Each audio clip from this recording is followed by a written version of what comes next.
आज हम मौजूद हैं विश्व हिंदू परिषद के कार्यालय में और 60 वर्ष पूरे होने के उपलक्ष्य में और विश्व हिंदू परिषद की जो भावना है धर्म के प्रति उसको और ज़्यादा प्रसारित करने के उद्देश्य को लेकर शौर्य यात्रा निकाली जा रही है। क्या ये शौर्य यात्रा है, क्या इसका मकसद है, जानेंगे हम प्रदेश मंत्री सुरेश उपाध्याय जी से। सर, क्या ये शौर्य यात्रा है, किस वजह से ये निकाली जा रही है? विश्व हिंदू परिषद के स्थापना के 60 वर्ष पूरे होने के बाद एक संगठन के लिए जिस उद्देश्य को लेकर के हम चले हैं, बहुत ज़्यादा समय नहीं है, लेकिन इतना समय है कि हम अपने काम की समीक्षा करें। और 60 साल की यात्रा की जब हम समीक्षा की गई तो ध्यान में आया कि आज हम प्रत्येक ज़िले तक पहुँचे हैं, प्रत्येक राज्य तक पहुँचे हैं। मैं राजस्थान का उदाहरण देके बताऊंगा तो आपको ठीक से समझ में आएगा। राजस्थान में हमारी योजना से 75 ज़िले हैं, उनमें लगभग सभी 75 ज़िलों में विश्व हिंदू परिषद की इकाई है। प्रखंड यानी तहसील स्तर तक, उसमें हमारी 90% तहसीलों तक, प्रखंडों तक इकाई है।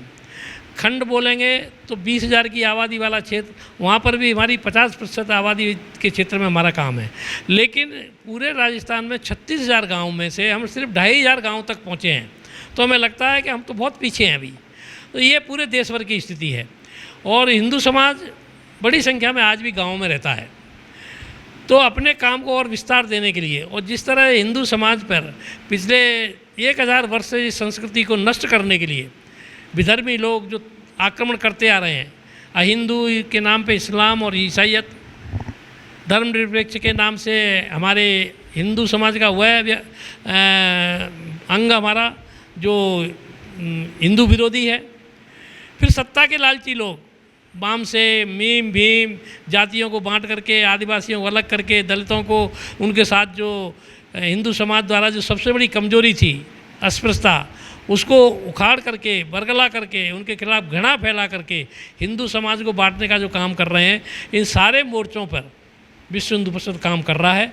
और हम किसी भी कीमत पर जो देश का बंटवारा धर्म के नाम पर होता आया है, जो 84 लाख वर्ग किलोमीटर का भारतवर्ष था, आज 32 लाख वर्ग किलोमीटर रह गया और वो 52 लाख वर्ग किलोमीटर भी धर्म के आधार पर गया है।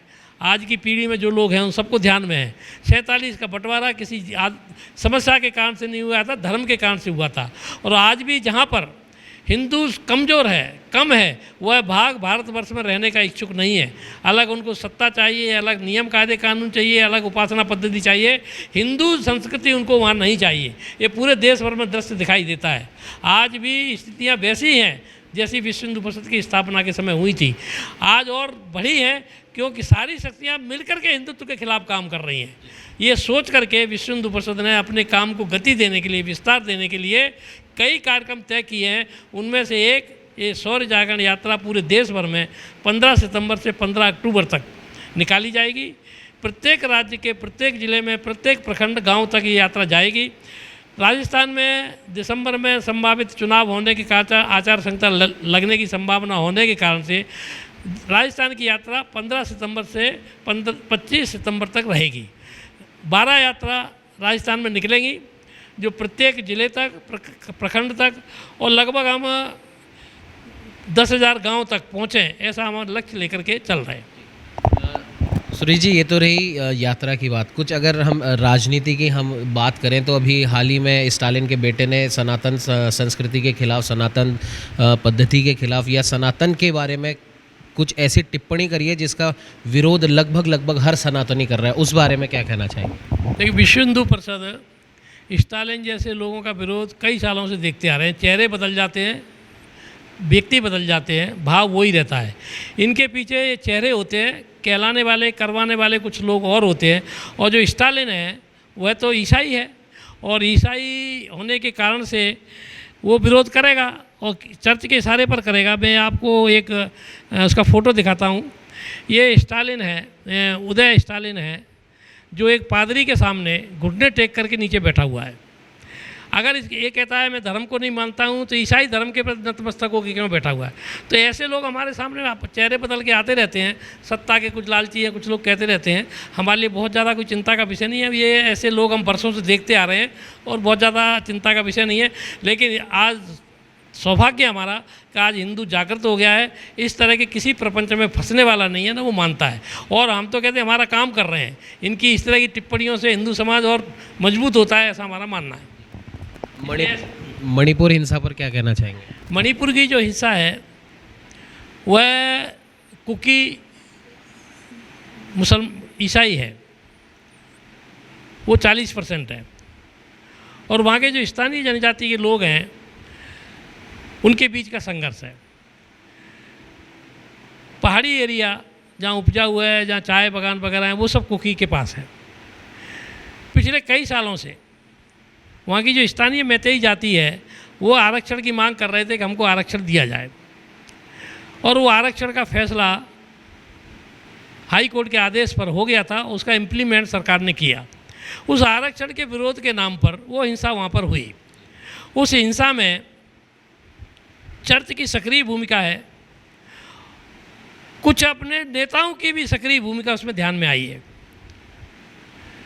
ये लड़ाई हिंदुओं के ऊपर हुआ आक्रमण, वो सशक्त हैं, पैसे वाले हैं, कुकीज़ हथियारबंद हैं, लेकिन जब बहुत ज़्यादा अति होती है, जब चींटी भी पैर के नीचे दबती है तो वो भी प्रतिकार करती है। जब कुकियों के आक्रमण से बहुत परेशान होकर के मैतेइयों ने आक्रमण किया, तो घटना के कुछ दिन बाद प्रारंभ में कुकी द्वारा मैतेइयों को मारा गया, उनके घर जले। जब प्रतिकार में मैतेई के लोगों के द्वारा कुकियों के घर जब जले, तो फिर दिल्ली में, लखनऊ में, बंगाल में सब जगह हलचल हुई। जब वो मरने लगे, जब कुकी परास्त होने लगे, पिटने लगे, तो फिर इनको चिंता हुई। उससे पहले कोई नेता नहीं बोला, और ये पूरे देश में यही दृश्य दिखता है। बंगाल में भी जब हिंसा हुई तो प्रारंभ में बंगाल में जब हिंदू पिट रहा था, हिंदू के घर जल रहे थे, हिंदू को घरे से खींच के महिलाओं के साथ बलात्कार हो रहे थे, ये 6-7 दिन तक जब तांडव चला, तो वहाँ किसी भी नेशनल टीवी, दिल्ली में बैठे हुए राजनेता, किसी की कोई प्रतिक्रिया नहीं हुई। लेकिन जब वहाँ हिंदू समाज एकजुट होकर के प्रतिकार करने लगा, और जो आतंकवादी थे, जो आक्रमणकारी थे, उनके ऊपर जब आक्रमण हुए, तो चिंता हुई अब क्या हो रहा है। जब वो लोग पिटते हैं, मरते हैं, तो फिर दिल्ली में हलचल होती है। और आप लोगों के सामने मैं कहता हूँ कि जितनी ज़ोर से अगर इस तरह के जो राजनीति करने वाले लोग चिल्लाते हैं, तो उसके पीछे मान लीजिए कि अब वो लोग पिट रहे हैं। आप लंबे समय से आप भी मणिपुर और नॉर्थ ईस्ट में आप जाते रहे हैं, तो क्या लगता है आपको कि इस प्रकार की जो घटनाएं वहाँ पर हो रही हैं, क्या वाकई में वो एक धार्मिक उन्माद है या उसके पीछे राजनीति है? ये वहाँ पूर्वांचल की एक जो सबसे अच्छी स्थिति है, जो अपने राजस्थान में, मध्य प्रदेश में, उत्तर प्रदेश में अस्पृश्यता जो शब्द है, छुआछूत है, वो उन प्रदेशों में नहीं है। ये जाटव है, ये दलित है, ऐसी भावना वहाँ कम है। वहाँ हिंदू है, मुसलमान है, बौद्ध है, 3 तरह के लोग हैं, और मुसलमान है। रोहिंग्या मुसलमान जो आए हैं वो है। बंगाल का मुसलमान बहुत धर्म प्रेमी है, धर्मनिष्ठ है, लेकिन वह मैकाले की शिक्षा पद्धति से निकला हुआ, और कम्युनिस्टों के 17 साल के शासन में कम्युनिस्ट धर्म को अफीम मानते हैं, वही परोसा गया है। उसी में से निकले हुए हमारे हिंदू समाज के वो लोग हैं जो धर्म के नाम पर चिढ़ते हैं, उनको ठीक नहीं मानते। उस क्षेत्र में लड़ाई हिंदू संस्कृति को नष्ट करने के लिए ईसाईयत पूरी ताकत से इन पूर्वांचल के जो 7 प्रदेश हैं, मिजोरम, त्रिपुरा, मेघालय, नागालैंड, अरुणाचल प्रदेश, इतने जितने भी प्रदेश हैं छोटे छोटे, जिनकी आबादी 20 लाख से लेकर के 25, 30, 40 लाख तक है, वो सारे प्रदेशों में इस चर्च की हुकूमत हो, इसके लिए वो लगे हुए हैं। और उनको बड़ा दुर्भाग्य है कि आज मिजोरम, नागालैंड, कई प्रदेशों में चर्च की हुकूमत हो गई है। शासन वहाँ बीजेपी, कांग्रेस, किसी का भी रहे, सत्ता वहाँ चर्च के माध्यम से चलती है।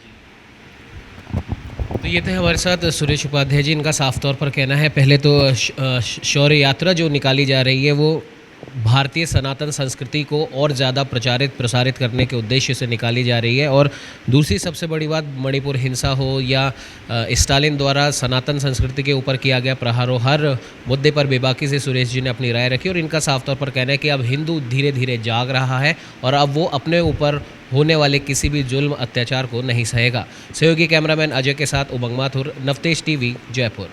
देश और दुनिया की हर बड़ी खबर के लिए सब्सक्राइब करें नवतेज टीवी और पल पल के अपडेट्स के लिए बेल आइकन को दबाना ना भूलें, क्योंकि आपकी खबरों का भरोसेमंद साथी है नवतेज टीवी।